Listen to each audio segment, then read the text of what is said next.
Seongmin Lee, from Hyesan, North Korea, at Columbia University on Monday. Caitlin Ochs for the New York Times updated 9:02 a.m. Good morning on this mild Thursday. In New York City, where you can experience the cultures of faraway countries simply by riding the subway, opportunities to interact with North Koreans are not so common. Only 20 North Korean refugees have resettled in New York since 2001, according to the State Department, and some may now live elsewhere. Among the few North Korean-born university students in the city are Seongmin Park, 24, and Seongmin Lee, 30, who both moved here in 2015 to study at Columbia University. They lived in the same town in North Korea, Hyesan, but never met there, and left under very different circumstances. Ms. Park defected in 2007, when she was 13, with her mother. She described North Korea as a living hell that she left because her family didn't have enough food to eat. Mr. Lee didn't want to leave North Korea. He said he had a comfortable life there working as a manager at a government agency, and made extra money smuggling dogs, cigarettes and car parts in and out of China. But in 2009, he defected to South Korea, after the authorities learned of his plan to send his mother there, he said. We recently spoke to both students about their transition to New York from one of the world's most repressive governments. What about life in New York surprised you? Ms. Park, the city's diversity. I had seen paintings in school of Americans, with big noses, blue eyes, and they looked like really evil monsters, Ms. Park said. I thought they were one race. But when I came to New York, people all look so different, and they are New Yorkers, they are Americans. It really touched me that this is a kind of dream place where we can all live peacefully, Mr. Lee. The Statue of Liberty. When I was in North Korea, I watched a lot of anti-America propaganda documentaries, and I have really powerful memories of the Statue of Liberty, of that women holding the torch, and of North Korea condemning it, he said. Until recently, I saw it in a totally different context. Now, learning the history of so many people immigrating and coming to America to find freedom, it's a wonderful kind of thing. Seongmin Park, from Hyesan, North Korea, at the 2017 Met Gala. Benjamin Norman for the New York Times. What should Americans know about life in North Korea? Ms. Park recalled how she was brainwashed, believing that the Kim family, which has ruled the country for 3 generations, could read her mind, was all-powerful, and that they were gods. As for her neighbors, she said, you could never be sure what they believed. Have you ever seen the movie The Truman Show, she asked. It's like that. No one tells you the truth and you don't know what they're thinking, Mr. Lee said that not everyone was under the grip of the government. There are also people like me who have a business mind, or who don't rely on the government propaganda, he said.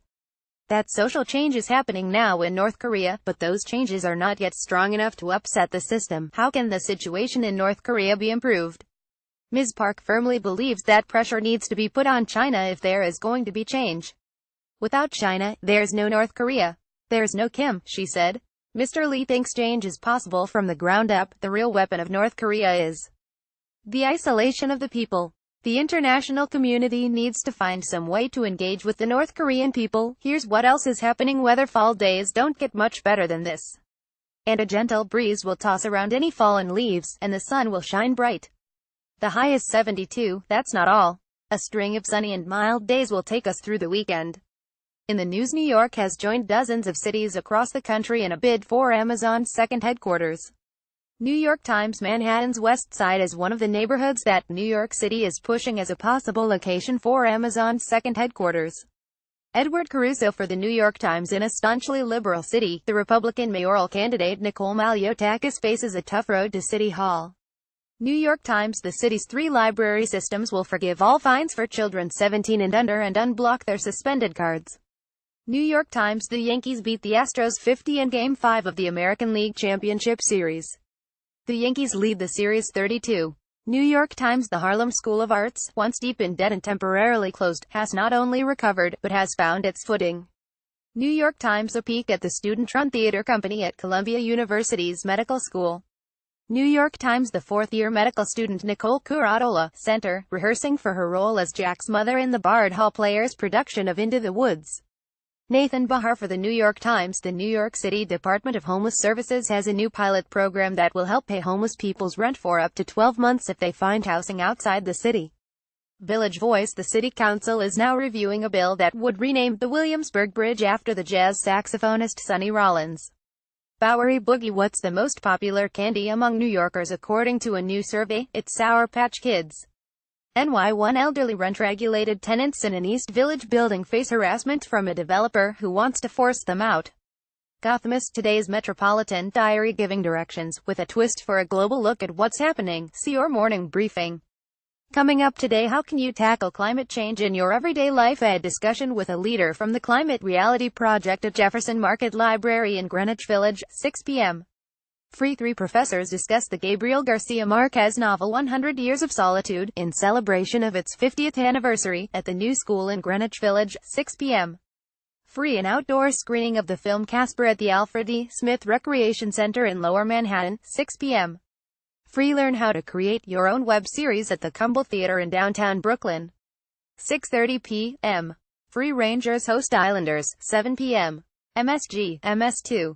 Devils at Senators, 7:30 p.m. MSG. Alternate side parking remains suspended for Diwali. For more events, see the New York Times' Arts Entertainment Guide. And finally, Songji Wanghong, a photograph of a child drawing a child at the Nation Museum of China, Beijing, 2017. Photo edited by Rahul Alexander. Song Wanghong. New Yorkers can see the work of North Korean artists this week. The exhibition, Commodity and Ideology, Part 2, recently opened at the Church Center for the United Nations in Midtown Manhattan and features photographs from North Korean, South Korean and Chinese artists. The project began this summer when the Korea Art Forum invited 3 North Korean artists, Song Wanghong, Mayang Kim and Ryong Kim, to the United States. The U.S. visas for the artists, who were staying in Beijing at the time, never arrived, said Doug Hostetter, the director of the Mennonite Central Committee's United Nations office, which co-sponsored the event as a way to support peace building through the arts. So the forum made the best of the situation and asked the 3 North Koreans to take photographs of cityscapes and museums in Beijing. They also asked the South Korean artist, Zon Lee, to shoot similar spaces in London and Athens and a Chinese artist, Shen Yang, to snap the same in New York. The North Koreans were very interested in children, monuments, and statues of powerful people, Mr. Hostetter said. The Chinese and South Korean artists expressed broader interests, Mr. Hostetter added.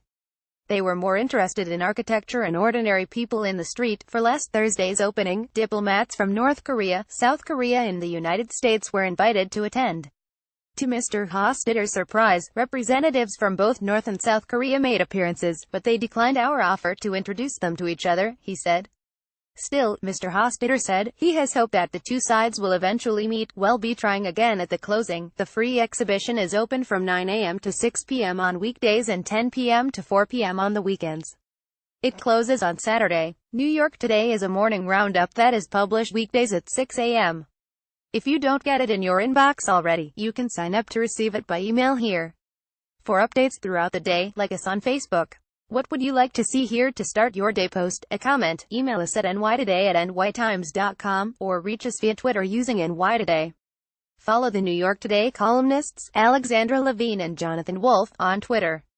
You can find the latest New York Today at nytoday.com.